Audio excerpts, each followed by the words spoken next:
Hello and welcome back to my channel. फ़िलहाल जो आप पीछे मेरे बिल्डिंग देख पा रहे हो that is the academic block of my college, जहाँ हमारी क्लासेस लगती हैं। और फिलहाल जो आप मेरी आँखें इतनी छोटी छोटी देख पा रहे हो वो इस वजह से क्योंकि डायरेक्ट सनलाइट मेरे फेस पे पड़ रही है, इस वजह से मेरी आँखें उतनी खुल नहीं रही हैं, बट इग्नोर दैट। ठीक है, now coming to the content of the video. जो पर्पज़ है इस वीडियो का दैट इज़ कि मुझे बहुत सारे कमेंट्स आ रहे थे मेरे लास्ट वीडियो पे, जिसका मैं लिंक आपको आई बटन पे दे दूँगी। तो मुझे बहुत सारे कमेंट्स आ रहे थे मेरे लास्ट वीडियो पे कि प्लीज़ ये बताइए कि मतलब नीट काउंसलिंग के बारे में बताइए। और मतलब बहुत सारे नीट एस्पायरेंट्स भी थे जो मुझसे क्वेश्चन पूछ रहे थे, तो मैंने सोचा कि क्यों ना एक कलेक्टिव वीडियो ही बनाते हैं इस टॉपिक के ऊपर, एंड मेरा क्या पर्सनल एक्सपीरियंस था। ठीक है, क्योंकि मैं भी उस फेज़ से गुजर के आई हूँ, जितने मेडिकल स्टूडेंट हैं सब उस नीट काउंसलिंग फेज़ से गुजर के आए हैं। टिंग your paper and getting the result is one part of your job, जहाँ आपने जो अपनी साल भर 2 साल की जो मेहनत है आपने वहाँ 3 घंटे में उस पेपर को दे के मतलब सफल की है। उसके बाद फिर आपका रिज़ल्ट आता है, जो आपके मेहनत का एक स्कोर कार्ड होता है ना, तो वो आपका रिज़ल्ट आता है। तो that is one part of your job. उसके बाद counselling is also a difficult job जो आपको करनी होती है, और दैट इज़ वेरी इंपॉर्टेंट। मतलब अब आपका अगर 70% एग्ज़ाम करें, आपका 30% काउंसलिंग पे डिपेंड करता है। आपको डिज़र्विंग कॉलेज मिल रहा है अपने मार्क्स के अकॉर्डिंग कि नहीं, दैट इज़ ऑल्सो इम्पॉर्टेंट। तो मैं भी उस फेज़ से गुजरी हूँ जहाँ पे मतलब एक स्ट्रेस होता है, नीट काउंसलिंग का एक स्ट्रेस होता है। तो मैं आपको कुछ इम्पॉर्टेंट चेक पॉइंट्स बताऊंगी जो आपको ध्यान रखने हैं जब आप नीट काउंसलिंग कर रहे हो, वरना तो आपको मतलब कौन सा कॉलेज मिल रहा है, किस मार्क्स पे कट ऑफ जा रही है, क्या कुछ हो रहा है। ठीक है, आपको यूट्यूब पे भर भर के वीडियोस मिल जाएंगे, उस पर आप बस नीट 2021 लिख दो यूट्यूब पे, आपको भर भर के वीडियोस मिल जाएंगे। बहुत सारे चैनल्स होते हैं जो थोड़ा सही बताते हैं, थोड़ा गलत भी बताते हैं। मतलब मैंने पर्सनली भी जब नीट 2020 दिया था तो काउंसलिंग का टाइम आ रहा था, तो मैंने बहुत सारे वीडियोस खुद भी सर्च किए थे और बहुत सारे वीडियोस देखे थे, बहुत सारे चैनल्स को फॉलो किया था। So the first important check point is information about colleges. जब आप मतलब आपको बहुत सारे यूट्यूब चैनल मिल जाएंगे जहाँ वो आपको बता देते हैं कि मतलब आपके मार्क्स के अकॉर्डिंग क्या कॉलेजेस मिलना चाहिए आपको, लेकिन आप खुद भी प्रेडिक्ट कर सकते हैं। मतलब आप उतना डिपेंडेंट मत हो जाओ किसी यूट्यूब चैनल पे। ठीक है, आप खुद भी मतलब आपको ऑथेंटिक इन्फॉर्मेशन है वो दूंगी जो मैंने फॉलो किया था। वो ये है कि मतलब इतना डिपेंडेंट मत हो जाओ किसी यूट्यूब चैनल पे, अपने आप से भी सर्च करो कॉलेजेस के बारे में। मतलब उसका बॉन्ड क्या है, फ़ीस क्या है, ये सब इंपॉर्टेंट है जब आप किसी एक कॉलेज के बारे में सर्च कर रहे हो। मतलब आपने ड्रीम बना ली कि हाँ ठीक है मुझे ये कॉलेज मिल जाएगा, या यूट्यूब चैनल के अकॉर्डिंग मुझे लगा कि मुझे ये कॉलेज मिल जाएगा, लेकिन एक बार खुद तो सर्च करो कि उसकी बॉन्ड क्या है, उसकी फ़ीस स्ट्रक्चर क्या है, क्योंकि हर एक कॉलेज का अलग अलग होता है, और अगर आप नहीं जानते हो उसके बारे में सही से तो आप फंस सकते हो। ठीक है, तो इस बारे में बहुत ध्यान रखना है आपको। तो जो पहला चेक पॉइंट है कि कॉलेजेस के बारे में सर्च करना है, तो सर्च कैसे करना है ये भी इंपॉर्टेंट है। आपको गूगल करना है उस कॉलेज के बारे में, ठीक है, वेबसाइट चेक करनी है उसकी। ठीक है, ऐसे बहुत सारे लोगों का सपना होता है ना एफएमसी ज्वाइन करने का, और अगर आपके मार्क्स उस अकॉर्डिंग हैं तो इम्पॉर्टेंट है कि आप उसकी काउंसलिंग ढंग से कराओ, क्योंकि बहुत सारे लोगों का डिज़र्विंग मार्क्स होते हुए भी एफएमसी नहीं मिलता है। उसका रीज़न क्या मैं आपको आगे बताऊँगी, और ये भी बताऊँगी कि वेबसाइट अपडेट कैसे रखनी है। मतलब क्योंकि website update is very important, चाहे वो एनटीए की वेबसाइट हो, चाहे वो किसी कॉलेज की वेबसाइट हो, बहुत ज़्यादा इंपॉर्टेंट है कि आप उससे डे टू डे अपडेट रहें। मतलब डे टू डे अपडेट रहना, ऐसा नहीं कि आप हफ्ते में 2 हफ्ते में एक बार खोल रहे हैं, उसको आप डे टू डे अपडेट करते रहो। और कॉलेज के बारे में इन्फॉर्मेशन लाइक आप गूगल से खोलो, जिसमें मैंने आपको पहले बताया गूगल खोलो। ठीक है, बहुत सारे इंटरनेट में बहुत सारे सोर्सेज हैं जहाँ से आप कॉलेज के बारे में इन्फॉर्मेशन निकाल सकते हो। ठीक है, now the second important point is documents. Documents बहुत ज़्यादा इंपॉर्टेंट है, क्योंकि मतलब ऐसा नहीं सिर्फ नीट में इंपॉर्टेंट, आप कहीं भी चले जाओ डॉक्यूमेंट्स ऑब्वियसली बहुत ज़्यादा इंपॉर्टेंट होते हैं। आपको नीट में जैसे कौन कौन से डॉक्यूमेंट्स रिक्वायरमेंट हो, जैसे कि आपका हाई स्कूल का मार्कशीट हो गया, हाई स्कूल की सर्टिफिकेट हो गई, इंटर की मार्कशीट हो गई, इंटर की सर्टिफिकेट हो गई, है ना, और आपका टीसी हो गया, माइग्रेशन सर्टिफिकेट हो गया, आपकी नीट की जो स्कोर कार्ड है वो हो गई, एडमिट कार्ड हो गई, ये सब इंपॉर्टेंट होता है। और हाँ, एक इम्पॉर्टेंट पॉइंट, नीट का स्कोर कार्ड और नीट का रैंक कार्ड एक ही होता है। मुझे किसी ने पूछा था कि यार रैंक कार्ड और स्कोर कार्ड यार क्या होता है। ठीक है यार, मुझे स्कोर कार्ड तो मिल गया, मुझे रैंक कार्ड नहीं मिला, है ना। तो मुझसे किसी ने पूछा था तो मैं आपको बता रही हूँ कि अगर किसी और को भी ये कन्फ्यूजन है तो कन्फ्यूजन ना रखें। नीट का स्कोर कार्ड और रैंक कार्ड सेम ही होता है। कई बार आप ना गूगल पे सर्च करोगे तो कुछ वेबसाइट्स होती हैं जो कहती हैं कि एक लाइन लिखेंगे नीट का स्कोर कार्ड इंपॉर्टेंट है, दूसरे लिखेंगे नीट का रैंक कार्ड इंपॉर्टेंट है, ठीक है। तो कहेंगे यार स्कोर कार्ड और रैंक कार्ड तो अलग अलग है, नहीं ऐसा नहीं है, ठीक है। रैंक कार्ड और स्कोर कार्ड सेम ही होता है। जब आप नीट का रिजल्ट निकालोगे ना तो उसमें आपका मार्क्स और रैंक एक ही मतलब पेज पे दिया रहता है, तो ऐसा नहीं कि वो दोनों अलग अलग है, दोनों सेम ही है। अब इम्पॉर्टेंट डॉक्यूमेंट्स तो मैंने आपको बता दिए, ठीक है। और जैसे कि ये तो जनरल के लिए इम्पॉर्टेंट था, मतलब ये जितना मैंने बताया ये जनरल के लिए इम्पॉर्टेंट था। और जैसे ओबीसी हो गया, एससी हो गया, एसटी हो गया, इनके लिए कास्ट सर्टिफिकेट बहुत इंपॉर्टेंट है। और कई जैसे एक्स आर्मी मैन का होता है और भी बहुत सारे मतलब स्वतंत्रता सेनानी वाला होता है, मतलब वो जो आपने अपने एप्लीकेशन फॉर्म में भरा था ना, वो सारी डॉक्यूमेंट्स के कॉपी होनी चाहिए आपके पास, मतलब अकॉर्डिंग टू द प्रोटोकॉल जितने हैं सबका होना चाहिए।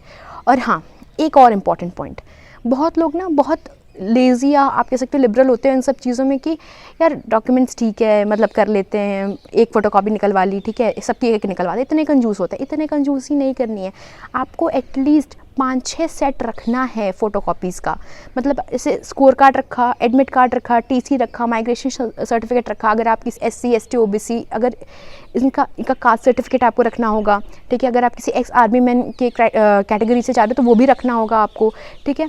और आपका हाई स्कूल का सर्टिफिकेट, मार्कशीट, इंटर का सर्टिफिकेट, मार्कशीट, ये सब चीज़ों का आपको फ़ोटोकॉपी निकलवाना। और एक सेट नहीं, ऐसे ही बहुत सारे सेट रखने हैं अलाइन वाइज, ठीक है। साथ में आप फ़ोटोज़ में भी कंजूसी मत करना। बहुत लोग फ़ोटोज़ में भी कंजूसी करते हैं, नहीं 4 ही निकलवाएंगे, नहीं 4 नहीं निकलवाने हैं आपको। जो आपने एप्लीकेशन फॉर्म में स्कैन कराई है फ़ोटो, वैसी फ़ोटो आप रखो, बहुत सारी रखो, वो बहुत ज़रूरत पड़ती है आपको, तो उसको भी बहुत ज़्यादा रखो ना। Third important point is document verification, ठीक है। तो डॉक्यूमेंट वेरिफिकेशन बहुत इंपॉर्टेंट होता है, ठीक है। उसमें आपको अपने डॉक्यूमेंट वेरिफिकेशन के टाइम आपको अपने ओरिजिनल डॉक्यूमेंट्स भी ले जाने होते हैं, फ़ोटोकॉपी भी ले जाना आप, लेकिन ओरिजिनल भी ले जाने होते हैं। वहाँ पे प्रॉपर चेकिंग होती है, मतलब verification in the sense checking, ठीक है। तो वहाँ पे अब जैसे मेरा जो पड़ा था, मेरा बीआरडी पड़ा था, मेरा नियरेस्ट जो कॉलेज था बीआरडी था, बीआरडी मेडिकल कॉलेज। और वहाँ पे मेरा नोडल सेंटर बना था, तो हम वहाँ गए थे कराने, ठीक है। अब वहाँ पे मैं आपको एक बताती हूँ, जो इसलिए मैं कहती हूँ डॉक्यूमेंट्स बहुत इंपॉर्टेंट है। मैंने जो सेकंड पॉइंट आपको लास्ट सेक्शन में बताया, इसीलिए मैं कहती हूँ कि डॉक्यूमेंट्स का जो सीक्वेंस है या डॉक्यूमेंट्स की जो इम्पोर्टेंस है बहुत ज़्यादा है। क्योंकि जब मैं मतलब एक दो करके बुला रहे थे अंदर वो, तो जब मैं बीआरडी पहुँची, एक तो बहुत पेशेंस चाहिए होता है आपको, क्योंकि वो बहुत देर तक बिठाते हैं, इतनी देर तक बिठाएंगे आपको। मैं सुबह 10 या 11 बजे बीआरडी पहुंची थी और वहाँ हम हॉल में बैठे हुए थे, और शाम को 7-8 बजे हम वहाँ से फ्री हुए। इतना ज़्यादा टाइम लग गया था, बहुत ज़्यादा टाइम लगता है। तो आपको पेशेंस भी बहुत चाहिए होता है काउंसलिंग पीरियड में, क्योंकि बहुत लोग ना घबरा जाते हैं कि नहीं हमसे नहीं हो पाएगा, हमसे बिल्कुल नहीं हो पाएगा, और इस घबराहट की वजह से वो छोड़ देता है। लेकिन नहीं, आपको पेशेंस रखना पड़ेगा, ठीक है। आप सबसे पहले, हाँ मैं आपको बता रही थी पर्सनल एक्सपीरियंस, है ना।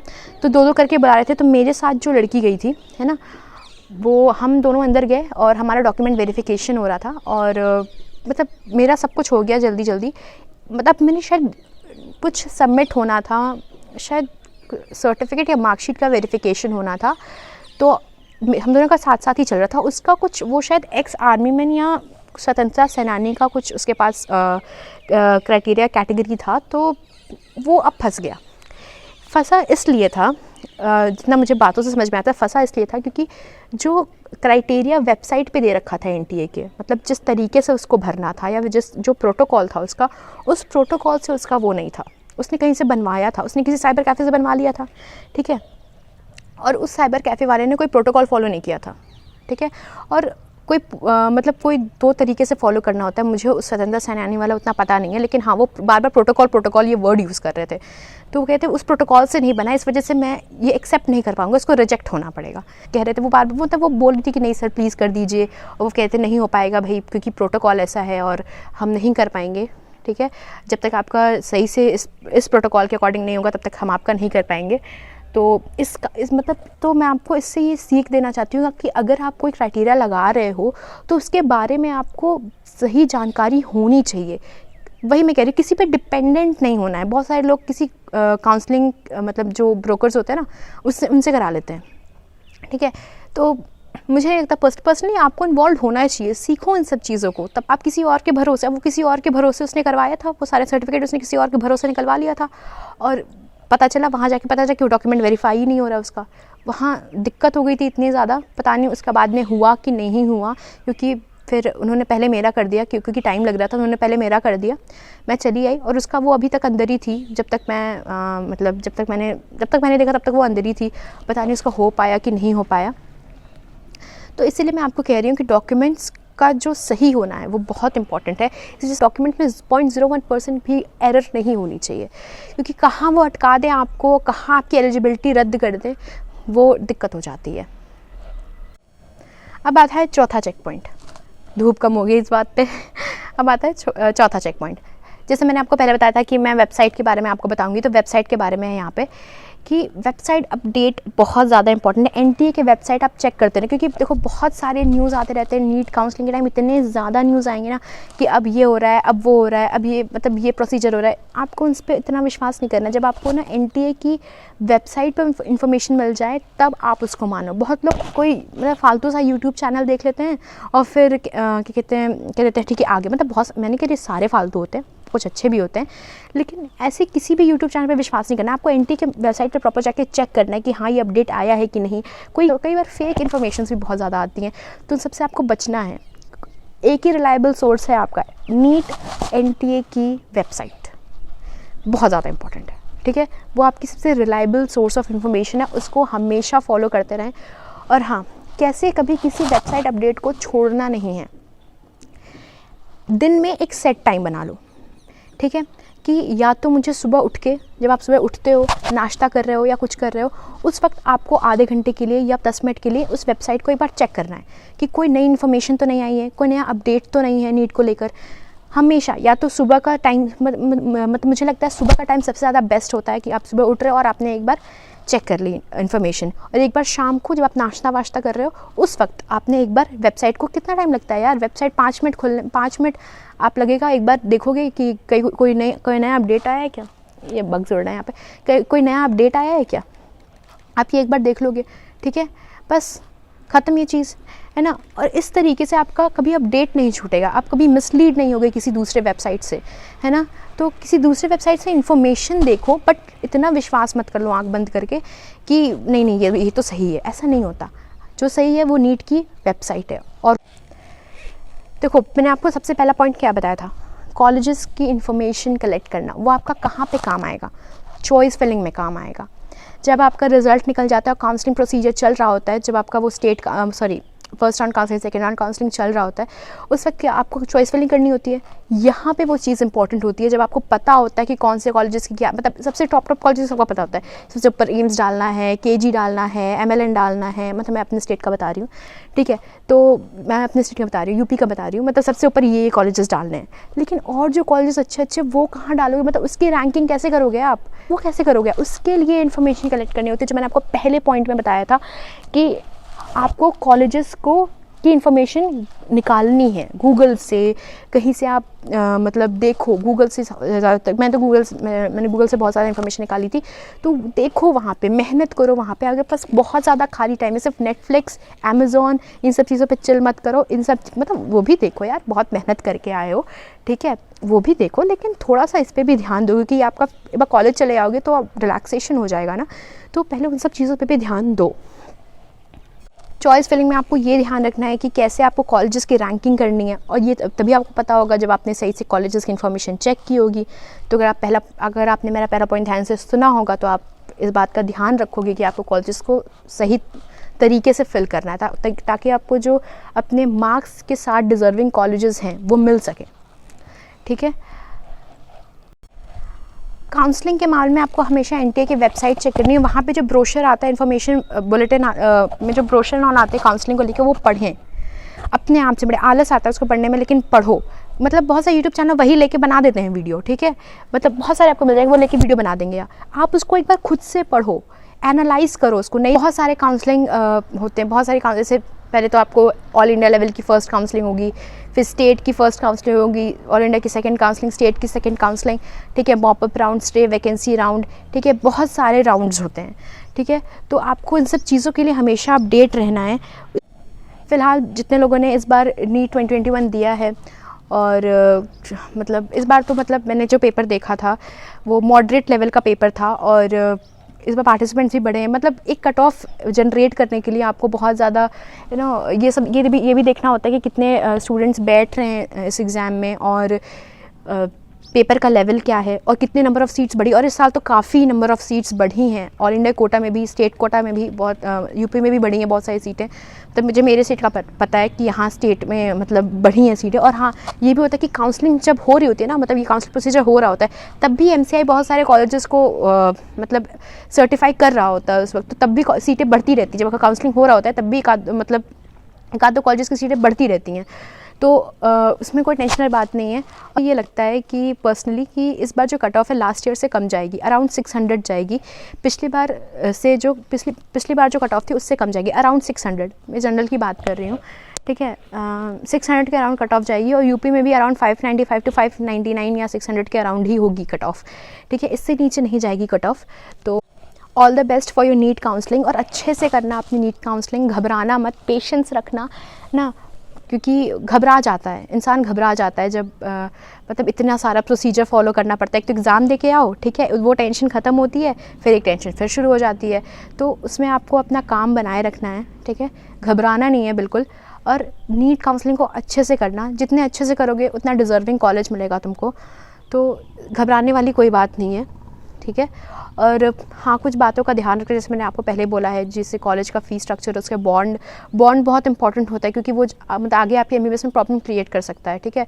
तो किसी कॉलेज का बॉन्ड क्या है इसको एक बार देख लेना। जैसे हरियाणा वाला कॉलेज आपने देखा होगा, ठीक है, लास्ट ईयर हरियाणा वाला, जिसको अगर ये पता होगा हरियाणा वाले कॉलेज में क्या हुआ है ना, उन्होंने बॉन्ड ही ऐसा बना दिया है ना, और फीस ऑलमोस्ट, अगर आप बॉन्ड को फॉलो नहीं कर रहे, फीस ऑलमोस्ट 10 लाख अराउंड जा रही थी, वैसा कुछ आ रहा था। तो ये सब चीज़ें ध्यान कर, कई बार काउंसलिंग होते होते बहुत सारी चीज़ें चेंज हो जाती हैं, है ना, तो होता है। तो ये सब चीज़ें होती रहेंगी, लेकिन आपको अच्छे से अपना नीट काउंसलिंग करना है, और बेस्ट ऑफ लक, ठीक है। बाकी जो नीट 22 के एस्पायरेंट्स हैं उनके लिए भी बेस्ट, उनके लिए तभी टाइम है, अपनी तैयारी पे फोकस करें।